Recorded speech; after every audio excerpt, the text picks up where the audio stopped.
united at a soul level with one another and with Source.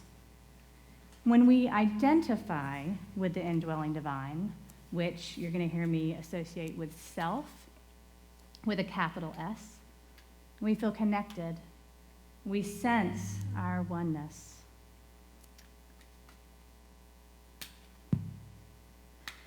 When we instead sometimes identify with our bodies, with our personalities, with our subjective physical, mental, and emotional experiences, what I'm going to call parts, we can feel disconnected. We can feel fragmented, internally cut off from the divine and cut off from one another. So to me, self is spirit, soul in an embodied form, what we at Common Thread often call the indwelling divine. Others of you might prefer to call it consciousness, non-judgmental awareness, Buddha nature. Please call it what you will. During Advent, Doug has been inviting us to be intentionally kind because, he says, cultivating outer peace through acts of intentional kindness can help us cultivate inner peace. I agree with him. I just want to slightly qualify his exhortation. I suggest that we will feel the most peaceful in our internal systems and cultivate the most peace in our external systems on all levels if our intention comes from love rather than fear.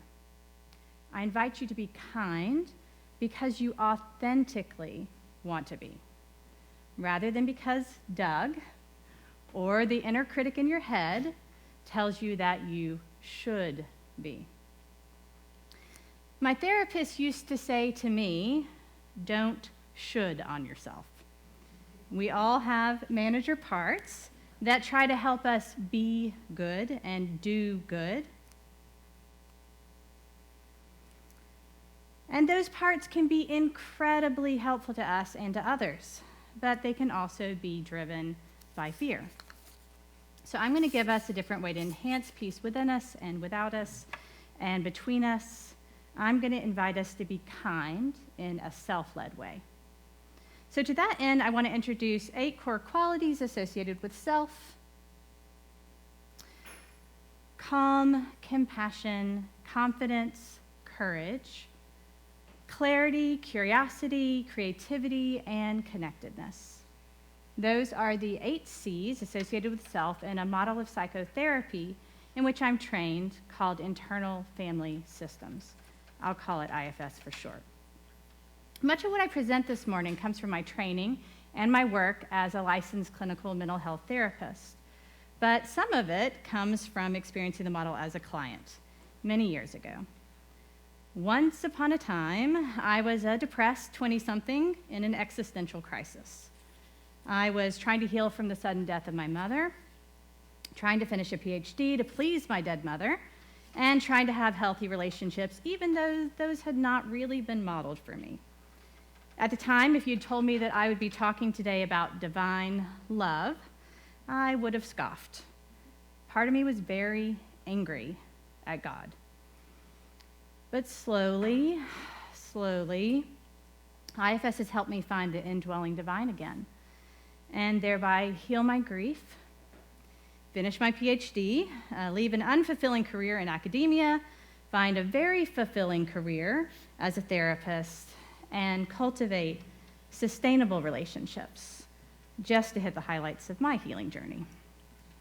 So to come back to our theme of loving kindness, IFS has helped me to differentiate being kind as a caregiver, which is a defense mechanism for me as an Enneagram Type 2, a helper, from being kind as a carrier of the indwelling divine. Learning to distinguish between the kindness of my caregiving part and the kindness and compassion of self was a big aha for me. I'll take a moment to expand on it to illustrate the difference between parts or subpersonalities and what I call the true self. So my caregiver part is passionate about helping others. It helps me be nurturing and devoted and self-sacrificing, and I am grateful for it. But it developed burdens that I took on when I was a Southern Baptist preacher's kid, trying to care for my stressed out mom while my dad was preoccupied caring for the church. So my caregiving part came to believe that I should be kind and giving. It thought that caregiving could protect me and help me be safe and loved. Led by my caregiving part, I poured myself out, giving all of my love, my care, my time, my energy away. When the kindness was not reciprocated, I was not only depleted, but also at times resentful, because extreme caregiving can be exhausting and demoralizing, and it is ultimately not kind even to the recipient, because it comes with strings attached. If we empty our cup, then we need someone else to refill it. And that form of kindness, in my opinion, is not sustainable. It strains relationships. So the difference for me between giving from my caregiving part and giving from my true self is like the difference between having a cup of water and having the whole ocean. When our parts are separated from source, like my caregiving part used to be, they're limited. They're constrained, and constraints breed desperation. But I have learned that it doesn't have to be that way. I am now kind to myself and to others, using the kindness of the indwelling divine as my source. So God is kind to me, and I am kind to myself, and then I can be truly kind to others. So my hope is that my talk this morning may help you to access the state in which you will feel intimately, powerfully, peacefully connected to the divine, to yourself, to me, to every other person in the world. So that's my confidence talking, and confidence is one of the 8 C's, but I'm going to begin with a simpler concept, one that you may know from contemplative practices. Calm. So when we access self-energy, we are calm. Life is stressful, but when we're in self, we can be serene. We can respond appropriately, intentionally, and with equanimity, rather than reacting to or in extreme and unconscious ways. So in self, we are resilient. When we're triggered, we can be rigid and tense and constricted in our bodies, in our emotions, in our thoughts, in our beliefs, in our behaviors. In contrast, in self, we're flexible and adaptable and open. We relax. So take a moment, all of you, to go inside, close your eyes if you want to, and just notice. Notice if you feel calm. So as I talk about qualities of self this morning, I invite you to be curious about parts of you that could be blocking your access to each resource. Parts of you that might be blocking your access to calm right now. So for me, my anxious part used to block the peace that is now available to me in self. My anxiety believed that it needed to protect me. It needed to protect the part of me that didn't feel unconditionally loved as a kid and as a PhD student. Thankfully now, that part trusts myself more, and it allows me to be more self-led. When thinking about the qualities of self, such as calmness, some of you may prefer to think of external relationships. So, if your partner is anxious and you then become anxious, then the anxiety in both of you becomes more extreme, and it's a vicious feedback loop. If, however, your partner becomes anxious and you remain calm, even though they're anxious, then the self in you can draw forth the self in them. So, when you notice that either inside of you or inside of someone else there is activation and reaction, you can be calm and help everyone to return to love. So once again, pause and notice your calm.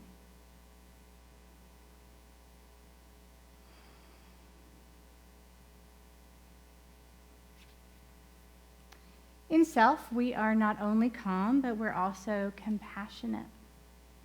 When we have self energy, our hearts are awakened. And as one meditation teacher put it, our awakened heart softens anything it touches, assesses everything as perfect and pure, perceives every moment unconditionally, and is unwavering in its ability to love.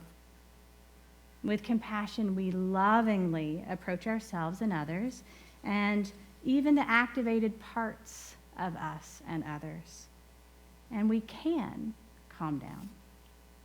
I say can because parts may only soften and receive our compassion if they feel safe with us.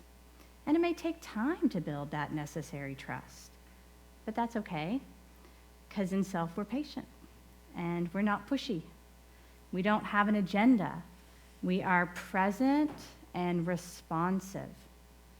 Notice on the slide that it says that self freely offers love and comfort, but it does not try to fix. When centered, we're not trying to control or change anything. We're not trying to control or change our thoughts, our feelings, our physical sensations, our behaviors, or those of others.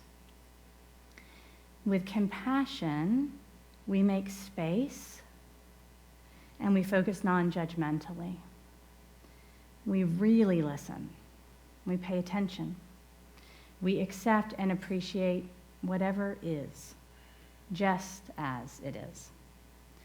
So parts in you and parts in others around you desire admiration and gratitude and respect, and they don't want to be managed. So in self, we can validate without needing to relate to or agree with others. So in self, we can be truly compassionate. We can compassionately remember that people are not their parts.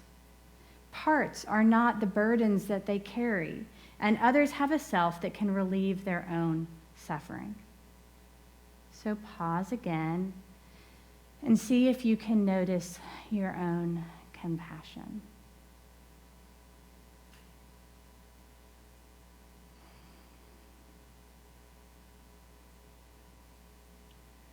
So that is going to take us to the next quality, confidence. The divine is within us, and that allows us to be confident that we are beloved just as we are. You are perfect just as you are. Parts of you are imperfect, but you are not your parts. And they belong to you kind of like your hand belongs to you, right? It's yours, but you are more than your hand. You are more than your parts. And you are so much more, and so much more divine than your thoughts and your emotions and your sensations and your images and your behaviors and all of your experiences. So we can lovingly repair whatever is broken in ourselves, in others, and even in our social systems. Love, as I now understand it, does not need to be earned, thankfully. It's our very essence. It's our nature as sparks of the divine. So you are worthy. You are worthy to give, to receive, and to be love. For those of you with strong striving parts, with strong perfectionist parts, with strong people-pleasing parts, see if you can stop for a moment and just notice how hard those parts of you are sometimes working. They're working so hard because some of them believe that bad things could happen if they don't keep doing what they're doing. In truth, a lot of good things could happen and will happen when you start tapping in to all of your divine resources. We can handle anything, truly anything, even really horrific pain when we're in self. So pause and notice your true confidence.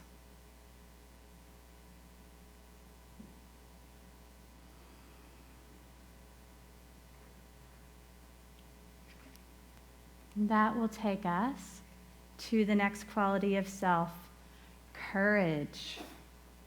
In self, we know that we can handle the storms in our lives, the storms raging within us, the storms without us, and we remain strong in the face of threat, in the face of challenge, in the face of danger. We accept reality just as it is without catastrophizing. We see what is needed and we act accordingly. We can be in relationship with any part of us or someone else, any person, and just be okay. And we can listen, and we can validate, and we can take responsibility, and we can make amends, and we can speak truth to power, and we can promote justice.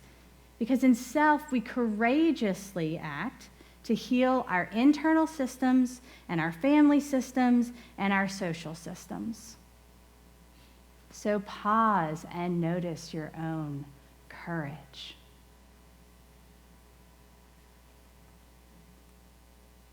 In self, we also have clarity. We perceive parts of us and parts of others and situations in general just as they are. Our vision isn't distorted by extreme beliefs and emotions held by parts of us. We're not here to reject any of our beliefs or emotions. That's not what this is about. But we unblend. We unblend and have a clearer vision. And then we can access a beginner's mind in which many possibilities can exist.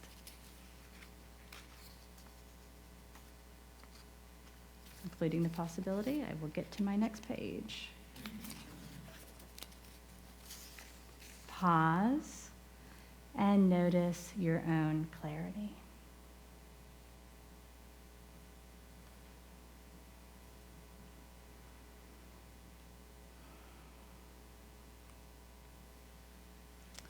As sparks of the divine, we have creativity. I'm not exclusively talking about artistic creativity, although that's one aspect of creativity. I believe that we're all endowed with divine breath, and like our Creator, we can create. We can create love. We can create original ideas. We can create material forms. We can imagine. We can manifest, we can solve problems, we can heal. We can do things in novel ways, exploring possibilities, evolving. So pause and notice your own form of creativity.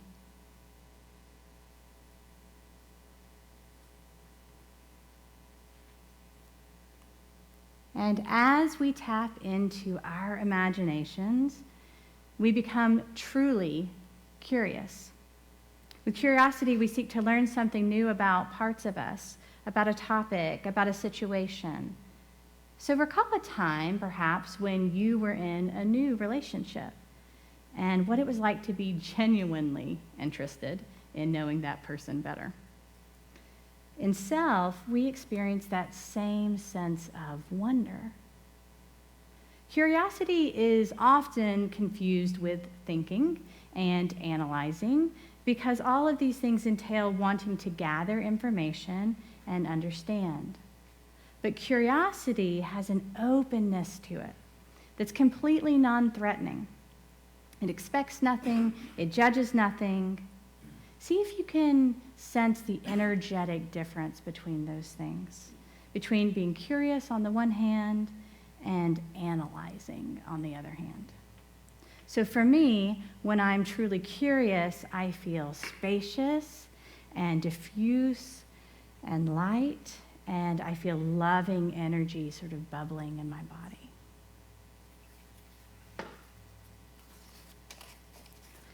When I'm blended with a part of me that wants to know things, I tend to kind of contract, and I feel heavy, and I have focused energy in my head, and then I say or I do things with an intensity that can be driven by an unconscious fear. So right now, pause and notice what is happening in your own body.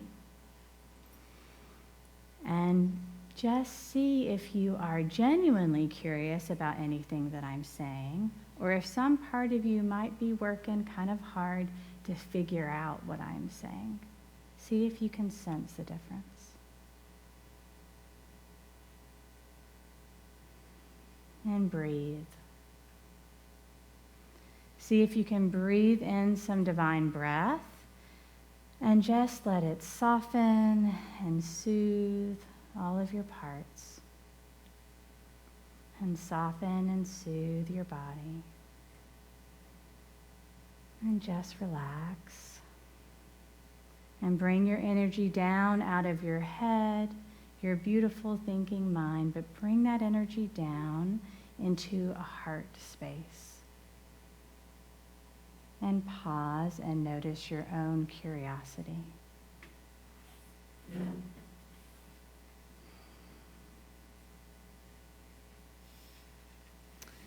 When we are curious, we can connect with our parts and with others in a way that promotes healthy relationships.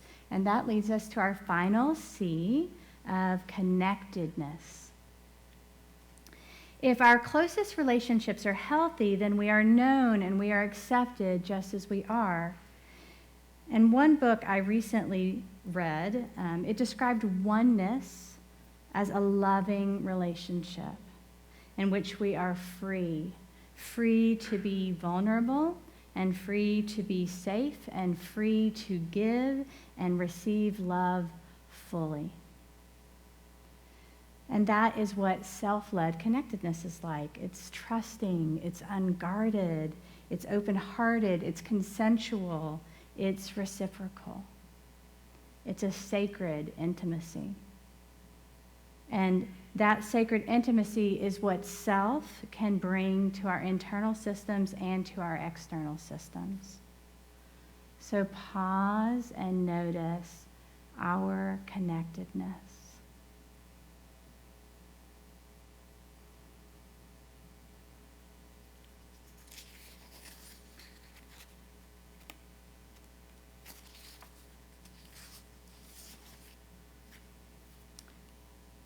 Self can help you be the healthiest version of yourself.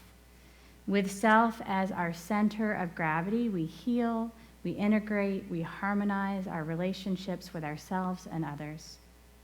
There are no bad parts, and there are no bad people. Within each part and within each person is self-energy and the indwelling divine. A meditation teacher that I listened to this week reminded me that as we send love out, it's an expression of who we are. We are self. And self-led kindness is an expression of that indwelling divine. When we're in self, we can be effortlessly and generously kind to ourselves and to others. So, my dear ones, you are love. You always have been, and you always will be. The end.